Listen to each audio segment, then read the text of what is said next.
Hello everyone, it's DJ and welcome to another episode of RC Retirement.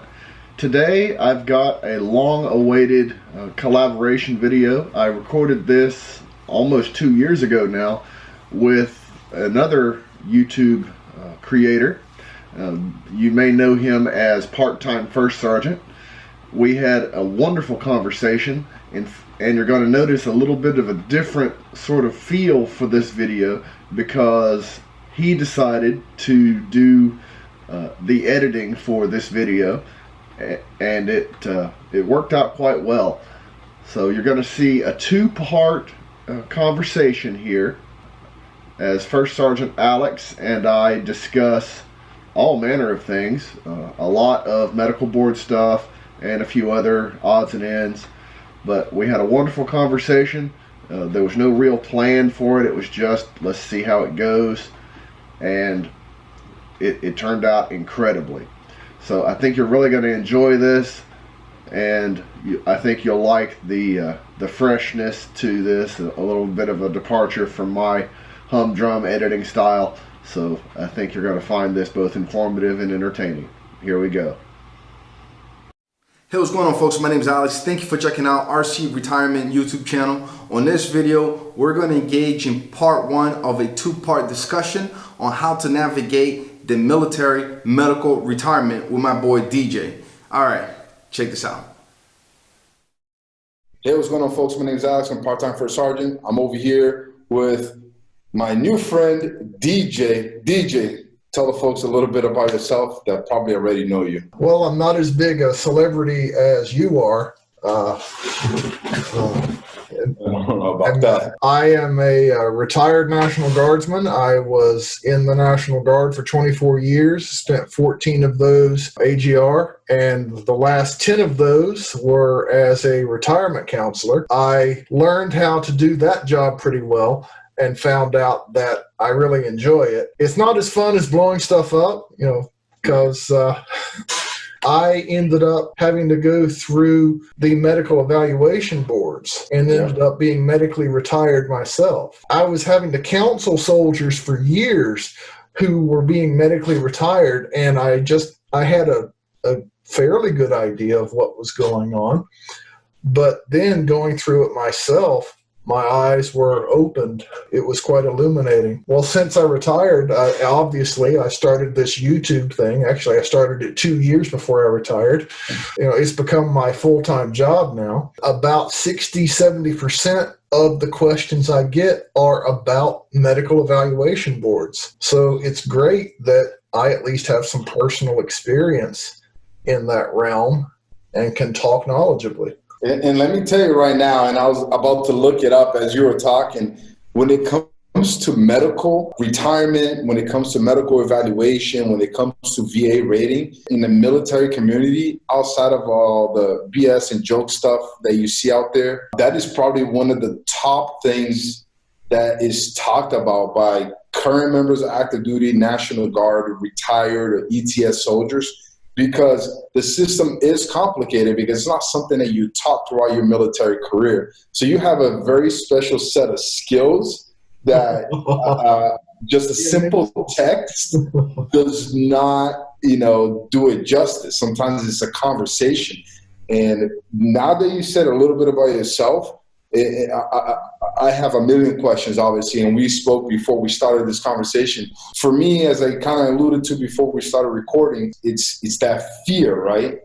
I'm in combat arms, so my main job is conducted in a field environment.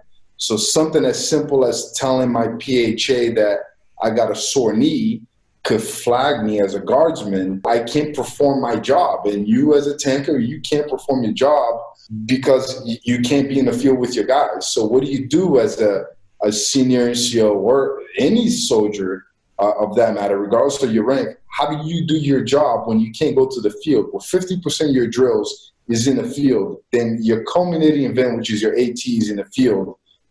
When you go to PHA, what do you tell that evaluator? Right? So it's that happy medium, and that's what I want to discover. You got injured. How did that come to light in your military records? Let's start there. Well, I made the same mistakes that the soldiers you were describing made. I kept my mouth shut. You know, I didn't expect that I'd be finishing my career out at state headquarters. I thought eventually I'd be going back to, as I called it, a real unit. Yeah. So, like you said, I didn't want to have the stigma of all sorts of medical problems hanging over me. This is mistake number one that soldiers make. Soldiers not going to doctors, not reporting the problems they have for whatever reason. I did not go to a doctor because I referred to them as butchers and alchemists. They either wanted to cut you or drug you. What happened is it was during a PT test. I'm running and I had to stop running because my knees hurt so badly I could barely stand. And I said, okay, there's a problem here. Not the right time for it to really happen. And I've seen that happen too. Yeah. When you see a bald man crying because he's in pain, you know it's bad. So that's how it started for me.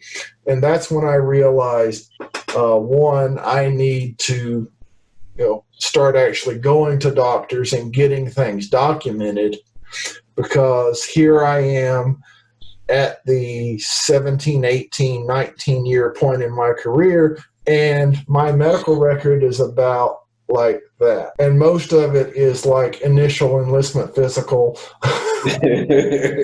and PHAs and stuff like that. It's meaningless stuff. And I did the same thing you were talking about on the PHA. Well, how much do I say and how much do I not say? Every PHA I took until the last three, after two deployments from 2005 through 2007, yeah, and you were in Iraq about that same time, I think. Yeah. So you know what was going on. It's like, are you really going to be too honest on these PHAs with what's in your head? Yeah. Oh. Yeah. Or, does your shoulder hurt? Does your knee hurt? Whatever. Coming roundabout to the answer again. My first mistake was not going to a doctor, and finally I realized I have to. And then there was another thing that happened. I don't believe in the word coincidence. Call it inconvenient timing. I was having a problem with GERD, but I didn't know that's what it was. Based on the symptoms, I thought I was having a heart attack. Once I had actually been diagnosed with GERD and was taking the medication, a friend of mine with the same issue was not taking her medication for it and died. Yeah, and I knew it was going to lead to that point. I knew there was going to be something that you connected to. Yeah. Yeah. So it's serious. So you lose a friend and you're in pain yourself. Now you're finally breaking out of that 18-year-old idiocy that's followed you for the last 20 years. Being too proud to go to doctors. It's like, okay, I'll go. That's how it started. Yeah, no, it's interesting the things that you just mentioned as far as like it's almost ignoring the symptoms and pushing forward. Just like, we're taught, just suck it up, right? Yep. But sucking it up sometimes, it could be bad or good. And like, I spent 12 years in an armor battalion and 2 in mech infantry and another 1 in airborne infantry. So yeah, it's all suck it up. Yeah, you literally just named all 3 organizations that is all about sucking it up. Yeah. which is bad. And that's when all this stuff started happening. So it's almost like the last 15 years are breaking me down, and now I'm really feeling it. And let me tell you from like my perspective, right? So my first year, I can say the last line unit that I was in, overnight, I literally became the acting first sergeant. So the first mission that we had, because he was a new commander at the time, and I just came in as what I was supposed to be a platoon sergeant, was now in this role with no training to be a first sergeant, acting first sergeant. My first PHA, we were extremely understrength. We're trying to build up our numbers and get soldiers in the field.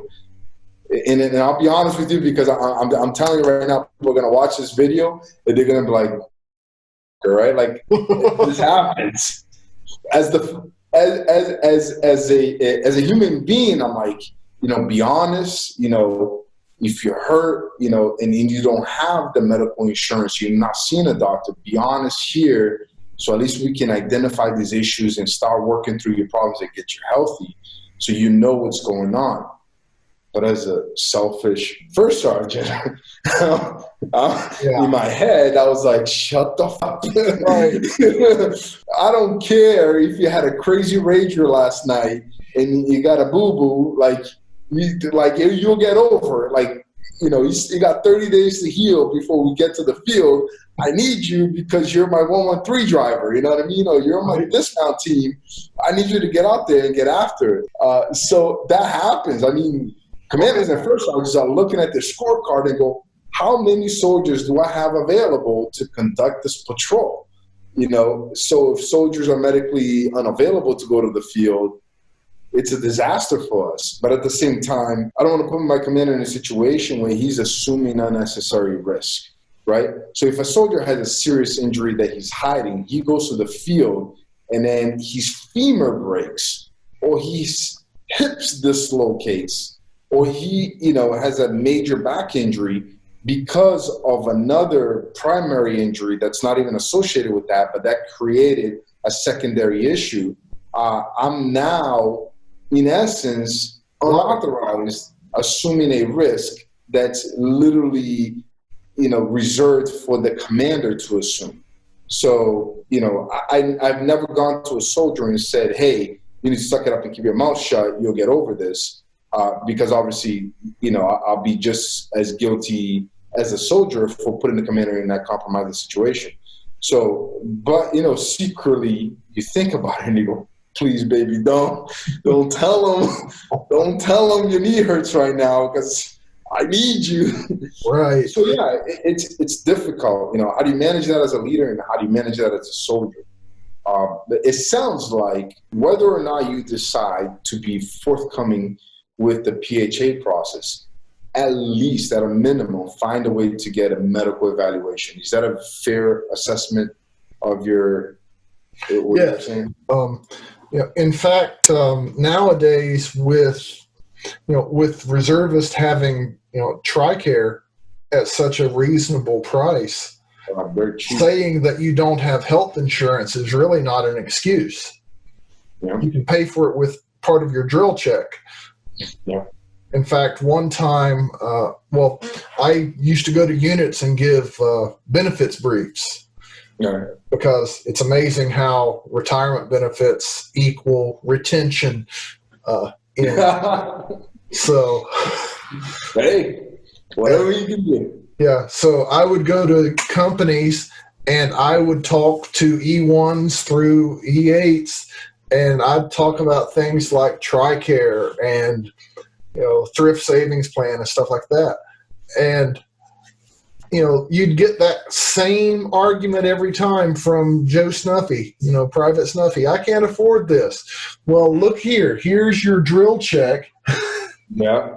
Here's how much TRICARE costs.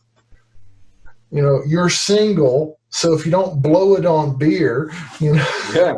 Single you can have 20-year-old. TRICARE, you can have a thrift savings plan, you can have all these various things and still have money for a six-pack at the end. Yeah. Even if you're married as a junior EM, the cost is still well within a drill check budget. So yeah, the first thing, of course, is Joe, whoever Joe is, maybe, or Josette, need to actually not do what we're told to do in line units. Yeah.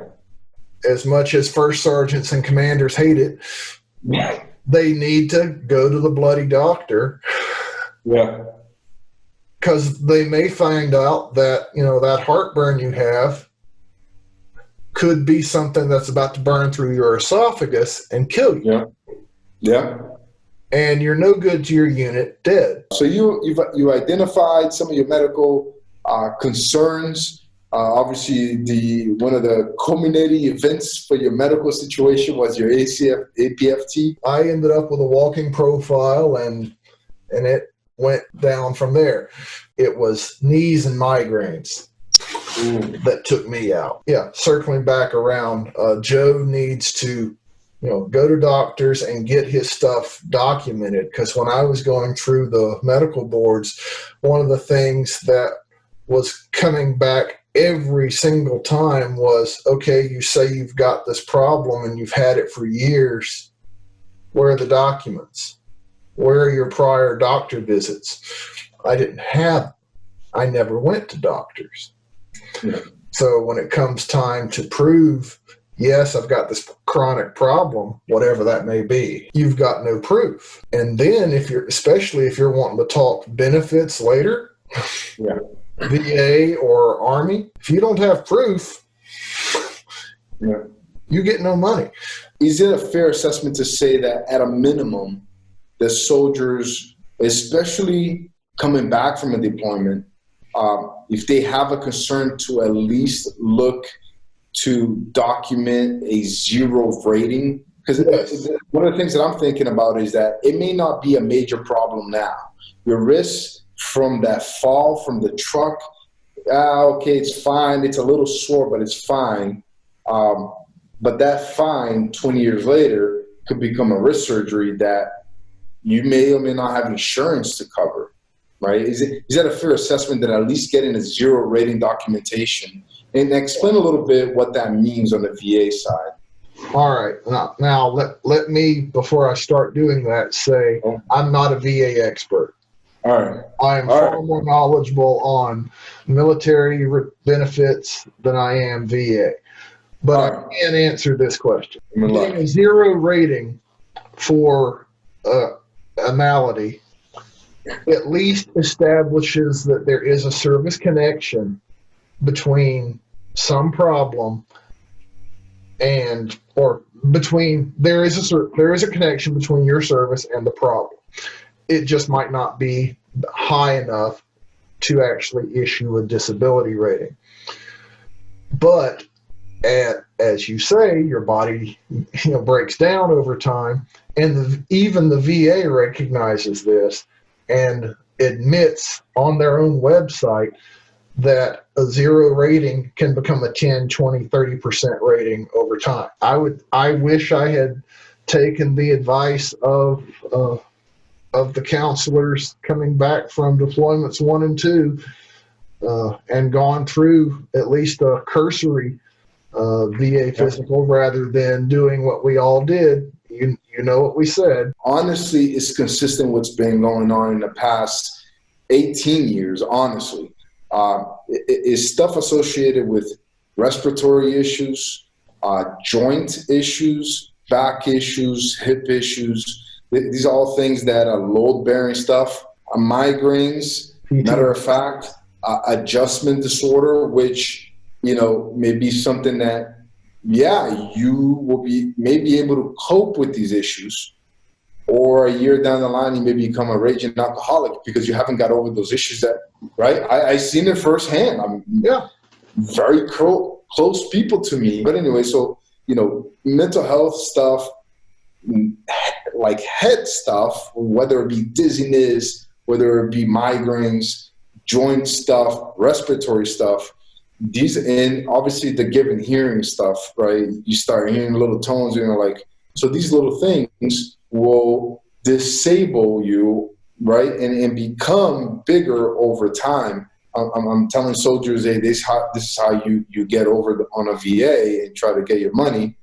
I'm just saying, be aware of these things and catalog in some way, shape, or form, so you're able to go back and say, hey, I'm 65 years old with limited health insurance and I need help with this. Back to medical retirement, not to get off topic.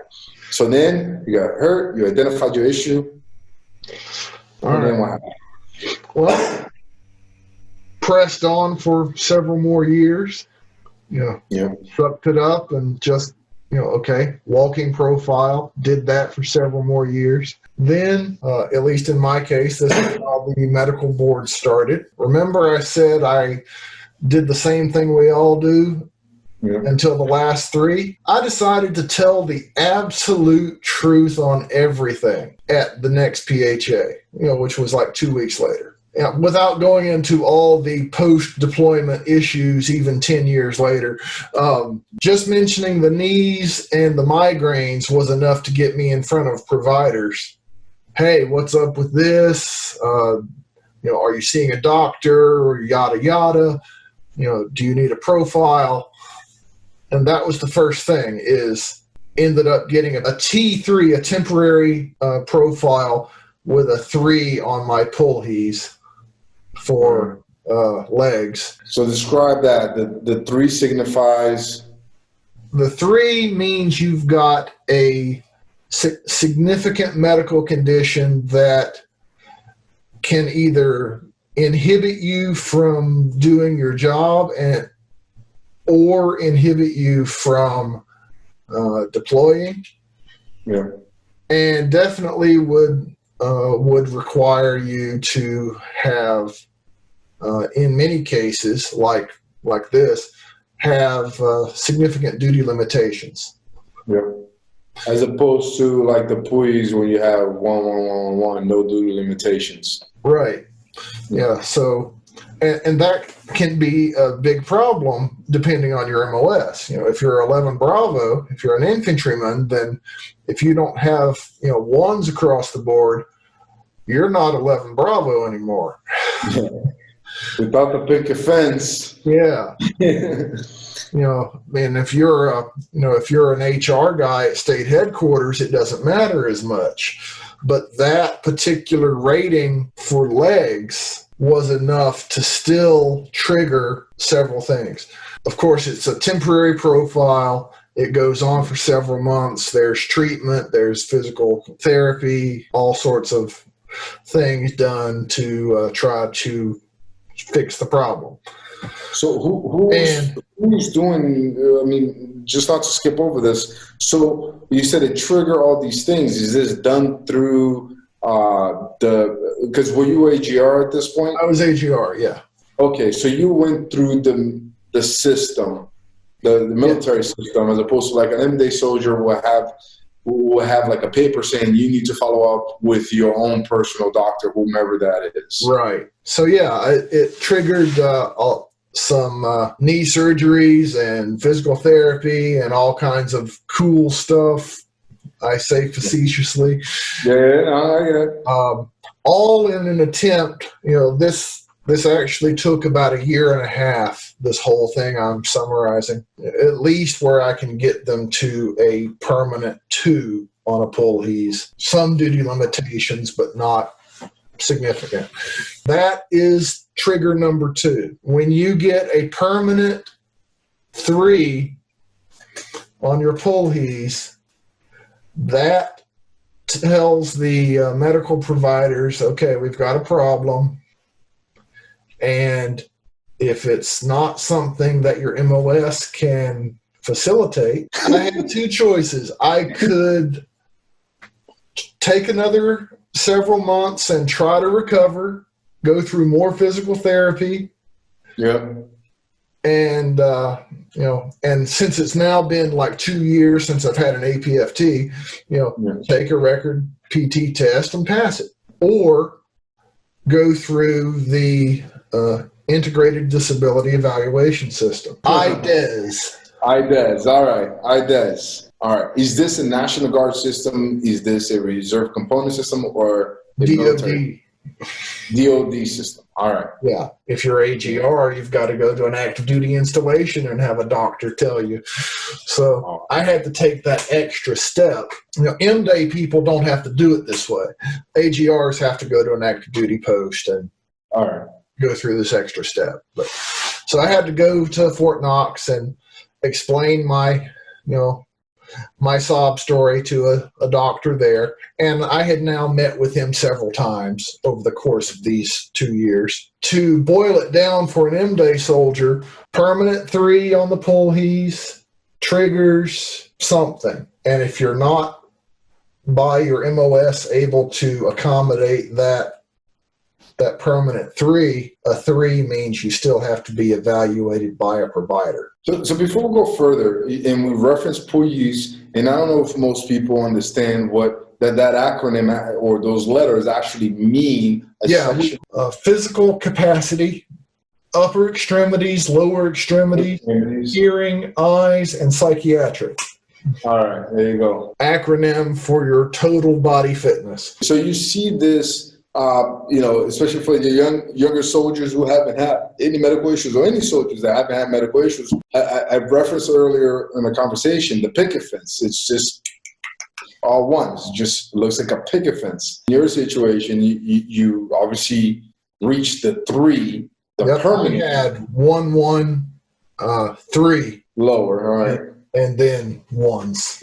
People watching this are not aware. You can actually Google your MOS and the PULHES requirements, and it will tell you what it should look like. It'll just say PULHES, and it'll just say like the minimum requirement is 1, 2, 1, 1, 1, 1, 1, or all ones across, depending on the MOS.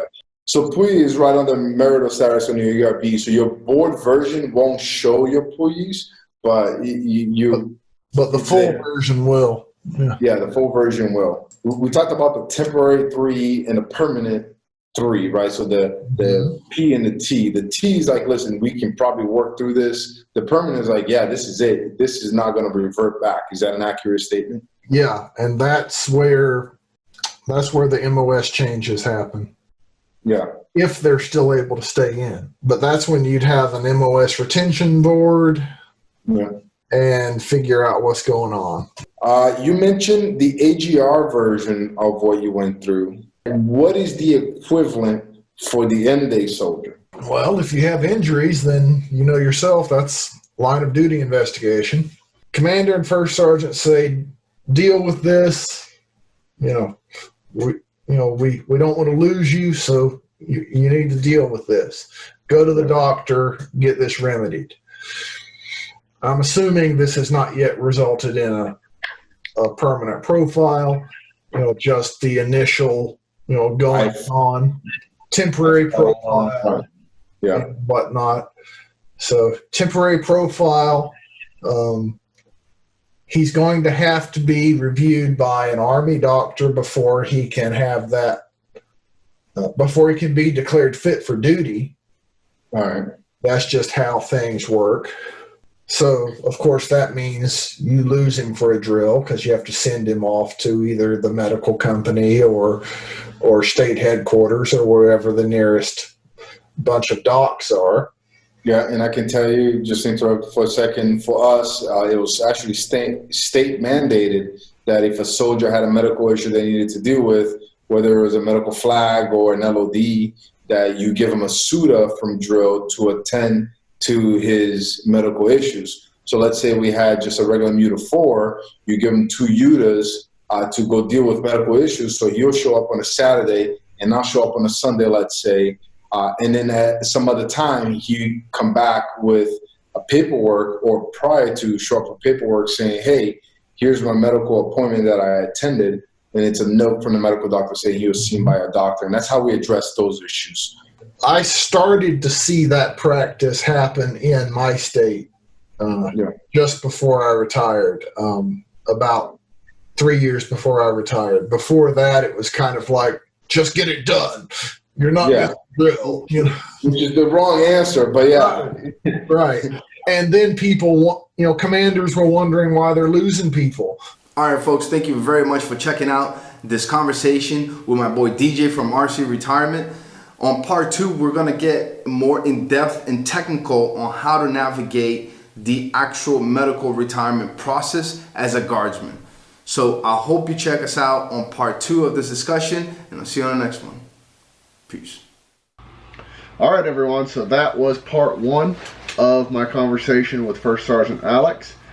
And I think, as I believed at the time, there is some great information here coming from both sides, and I hope that as a result you'll want to come in for part 2, which will be coming up next week. I am looking forward to future collaborations with the First Sergeant, hopefully with a little bit shorter flash to bang on it. And since we've both stated that intent, that desire, I think it will happen. We're going to have some great stuff in the future, I believe, and just more to follow. All right, everyone, please pass this on, give it a thumbs up, give it a like, all that wonderful stuff.